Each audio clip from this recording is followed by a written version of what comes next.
Hey, what up, you guys? I'm back again to do my UFC Part 2, or UFC 116 Part 2 predictions. Chris Levin versus Akiyama. Man, who do I think's gonna win this fight? Well, let's see here. Let's take a look at these fighters. Basically,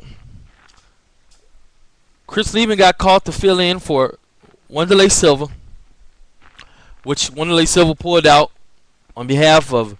I heard it was a rib injury or something like that. All I know is it was an injury. Do I believe he was really sincerely injured? No, I don't. I'm sorry. I know a lot of I know a lot of you fans, period, of Wanderlei Silva are gonna be mad. Um, I'm a big fan of Wanderlei Silva, but do I think he was injured? No, I don't. A lot of these fighters, when they pull out and say that they're injured, they're not always injured. Like Forrest Griffin, when he pulled out against Little Nog, he was running from an ass whooping, man. That's what I believe. That's what I think, and I am entitled to my opinion. And if you don't like it, then you know what you can do. You know what I'm saying? But just try to have an open mind. Don't be so close-minded. Let's just see here. Wanderlei Silva is pulled out of this fight because one, I believe that no matter how much you hear people, we're such a great weight class for Wanderlei Silva. He's had nose surgery, can breathe a lot better, and he looks completely different. And he looks younger. Listen to me, man. This may be a better weight class for him indeed, but at the same time, Wanderlei Silva, listen, man, he's not the same fighter he used to be, and I know a lot of you already know that.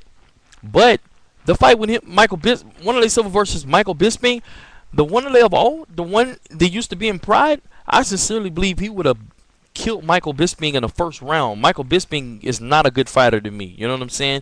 And I believe that Wanderlei, there was two. I am not gonna lie, man. Bisping was in that fight, and I don't believe that Bisping is that great of a fighter to be lasting with somebody like Wanderlei, a crazy knockout artist. And like I said, man, listen. The thing about this you have to think about is this guy's chin is gone. I believe that some of these guys still have the performing tools, the hands, the ground game, and they may even have the conditioning to go to last. But when your chin is gone, you're gone. There goes, there goes everything. Same thing with Chuck. I believe that Chuck Liddell is still capable of going out there and putting on great fights, and possibly even being a contender. But Chuck Liddell, his chin is no more. It doesn't exist. Chuck Liddell used to have one of the greatest chins in MMA. That's just not the case here anymore. You saw that with Rich Franklin and so on a lot of his other fights. But with Rich Franklin, I sincerely believe that Chuck Liddell barely got punched and he went down just like it was like Rich just hit him with a baby hook. And he was just knocked out cold like he had just been, like a army of guys had hit him. You know what I'm saying? And that's another story. But just to show you. Once your chin is gone, you're gone. Because I think he was doing a great job on up until the point he got knocked out. But that's another story. Back to Wanderlei Silva. I think the Wanderlei Silva has a better chance on a comeback trail than Chuck does. He has a great chance of coming back. But right now, I think that Wanderlei Silva is still trying to. He don't get me wrong. He looks good at 185. I think he looks better at 190. Unfortunately, 195. Fortunately, they don't have a weight class for that yet. But I think that would be a better weight class suited for him.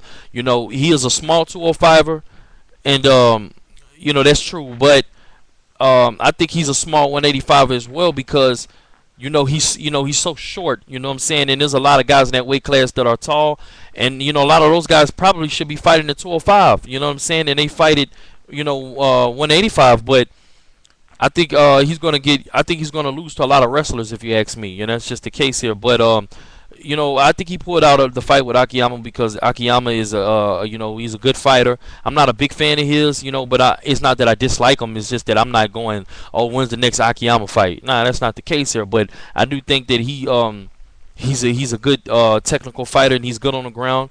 And he'll stand up with you and bang. You know what I'm saying? But I think that Wanderlei Silva is maybe afraid of getting another loss. And he doesn't want to lose. He doesn't want to lose by decision. He doesn't want to lose by knockout. So right now he just getting himself ready. He just getting the Bisping fight was a warm up. Okay, he saw what he needed to work on, and right now he's still working on that. And if you feel that he's not ready to get in there and fight with a top level fighter like Akiyama, he's gonna pull out just so he can work on a little bit more stuff. And I guarantee you, next go around, if they put him in the ring with a great fighter, Wanderlei Silva will be ready. You know what I'm saying? But I don't think he was injured. I think he needed more time. And right now, he's just not going to fight whenever he doesn't feel comfortable. Like 100%, I'm going to win. And Chris Lieben, listen? I'm going to break Chris Lieben down. Chris Lieben is a very exciting fighter. He's also one of my favorite fighters. Will he ever be a champion? Fuck no. Not a goddamn chance here. I'm not one to take away from a guy, but this is just plain facts. But no matter what, I love seeing this guy fight. You know what to expect from him. He's not looking to take it to the ground. You know what I'm saying? If he goes there, he has some tools there as well. But this guy, if you listen, careful. If you find yourself in a slugfest with Chris Lieben and you're not Anderson Silva, you just might end up in the hospital. Seriously. And Chris Lieben is a force on the feet. It's not that he has some great technical fighting, but this guy has the ability, when he's hurt, he has the ability to hit you in your head and knock you out cold. You see what I'm saying? And for that, he will always be a fan favorite, and people will always look forward to his fights. And he's going to be one of those guys who's just always around, but he will never be a champion. And do I think he's going to beat Akiyama? Even though I'm rooting for him, I got to say, guys, I don't think he's going to be able to pull this one off. You know what I'm saying? He just getting out of a tough fight with another guy. I forgot the guy's name. He's not one of my favorite fighters, but, I forgot his name. Chris Lieben, you got the knockout eventually, but it was a tough fight up until that point. Listen, this video is going to go into a third part 3. Hope you guys stay tuned and come over and see the part 3 of this video, because I have some interesting facts that I want to make, and I hope you're enjoying the predictions so far. If you agree with me and you disagree, don't be an asshole about it. Just leave a comment, and I hope you enjoy it, man. Go to part 3.